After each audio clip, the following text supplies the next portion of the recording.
says that you're for revolutionary change. I see. It follows then that it will not be, there's no way of forecasting when it's going to come about. It's sort of a pressure that is building constantly. See, as I said, I think revolution is an evolutionary process. I think as repression increases, people must respond to that repression. Now, the dilemma that the black movement is in today is that, you know, there's a divisiveness that exists in the black community between what's considered cultural nationalists and political nationalists. Now, understand, the man or system endorses cultural nationalism.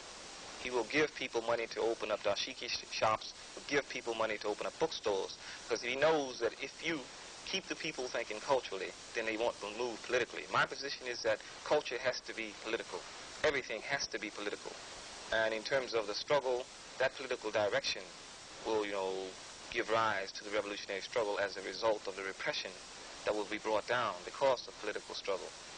See, I think that it's significant to note that the laws that have been passed in this country for the past 10 years have been laws of a repressive nature to deal with black people. In other words, the Omnibus Crime Bill speaks directly to black people. So the Anti-Riot Bill tells black people when they can travel, how they can travel, and if they can travel. The McCarran Act of 1950, Internal Security, which came as a result of the Internal Security Act, created concentration camps in this country for black people. And so I think, you know, like in terms of the repression and in terms of the role of the vanguard groups, I think the role of the vanguard group is to bring that repression down before the timetable that has been set up by the system runs its full course. I think it's our responsibility to get the masses involved, and the way you get the masses involved is that you bring the repression down. When you begin to execute political programs, then out of necessity, the system has to do certain things to control or try to, you know, put an end to the type of political action that you're executing. And by doing this, they involve the masses of people. The masses of people, from our position, from our viewpoint, is unorganizable. You can't hope to organize the masses of people. Oppression organizes the masses of people. White folks make more revolutionaries than I ever could make. Well, let's go back a bit. Let's backtrack. What happened with you and SNCC? Why did you leave? Well, my term as chairman expired. Yeah. And, you know, like, there was an election, and Brother Phil Hutchins was elected program secretary. There was a restructuring of the organization because what had happened was that the man had effectively directed his repressive laws against individuals. And when this had happened, you know, it created a vacuum. When I was off the scene, you know, like, people who respond to me would not respond to other individuals. So what we did, we created a decentralized type of decentralization occurred in whereby we created other people to be spokesmen. See, people have to get out of the idea that individuals lead movements. See, the revolutionary is the individual who's on the other side of that camera. These are the people who will make the revolution. They have responsibilities to the revolution and to themselves. And, you know, like, if individuals articulate positions, it's perhaps because they have public forums, not because they know more than anybody else, not because they are more oppressed than anybody else. So black people have to begin to understand the role that they have to play in that revolution is determined by them. What about the future for you, Rap? Where will you fit in as this revolutionary process evolves? Good question. In terms of the legal cases that I have in court now, the man, you know, like, is moving against me as an individual to put me away and to get rid of me and get me off, you know, out the streets. Now, I think, you know, everything hinges and pins upon the nature of the struggle that's conducted in this country. If black people wage successful revolutionary struggle in this country, then every black cat in jail, you know, he doesn't have to worry about being imprisoned because he's black. But, you know, my fate, as the fate of, you know, every other black person in this country, depends upon what we do. You feel that that the law is truly, justice is truly blind, or you feel that it's a...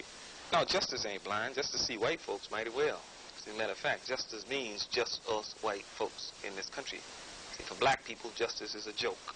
No such thing as justice in this country for black people. The courts are a tool of oppression. The courts, you know, like, help to execute the genocide, the type of genocide that has been practiced against black people in this country for 400 years. Why is it that there's not much exposure about what you feel, if it is true that justice is not blind, that it does favor one segment of the society? Why isn't it attacked more by responsible agencies?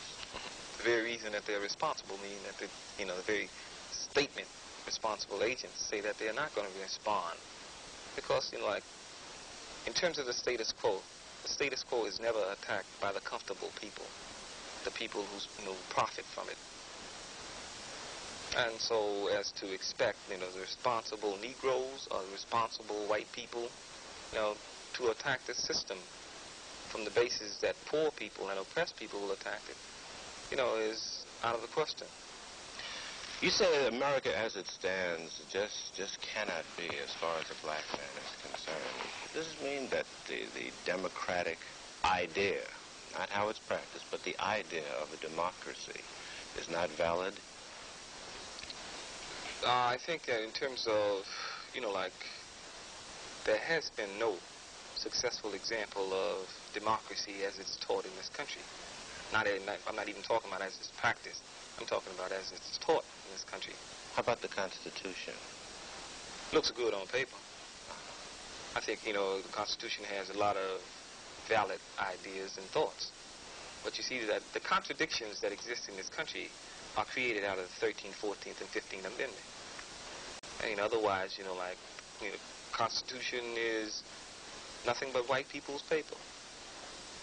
It's advantageous and it's favorable for white people. They created contradictions to the Constitution when they added the 13th, 14th, 15th Amendment.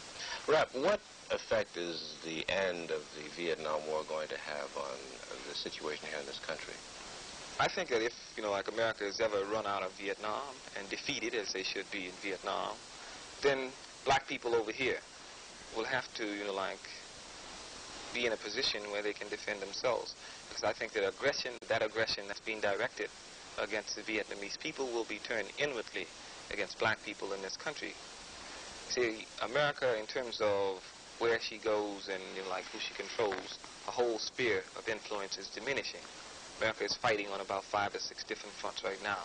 Latin America, like Africa, Middle East, and Vietnam, and here domestically. So I think that, given the system and given that it operates off the military-industrial complex, which means that war is profitable and that, General Steel, USS Steel must make steel for tanks to hire people, to give people jobs so they can spend the money to buy other goods. The very fact that the system operates off that principle means that when the man comes back, when the man is run out of every country, then it will become necessary to wage war in his own country. This is an utter contradiction to what a lot of politicians said, that when the war in Vietnam ends, then we can use all that money to sort of solve our racial ills here.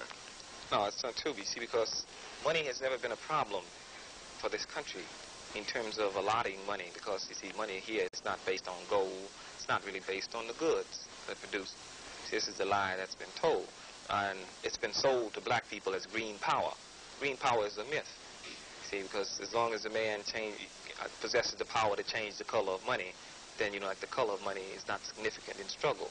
He can give black people all the green money in the world and tell them they're using red money tomorrow. Black people have to go work for red money. In terms of what he did to the international monetary system.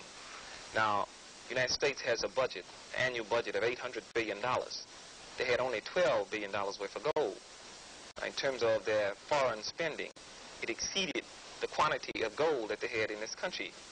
So France was putting pressure on the United States by demanding payment in gold from paper currency. So what the United States did was that the United States said, okay, we're going to change the rules. They put pressure on the international monetary system, and they changed the whole international monetary standards from gold to paper gold. And they did that because they have power, not because the money they had was so good. They had power. Thank you, Rap.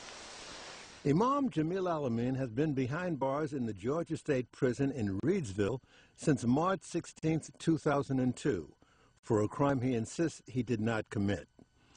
In August of 2007, he was transferred to another solitary cell in the Florence State Prison in Colorado, 1,400 miles away from Georgia, impeding family and friends from regular visits. Also being isolated from any contacts with other inmates, barring him from worship with anyone else.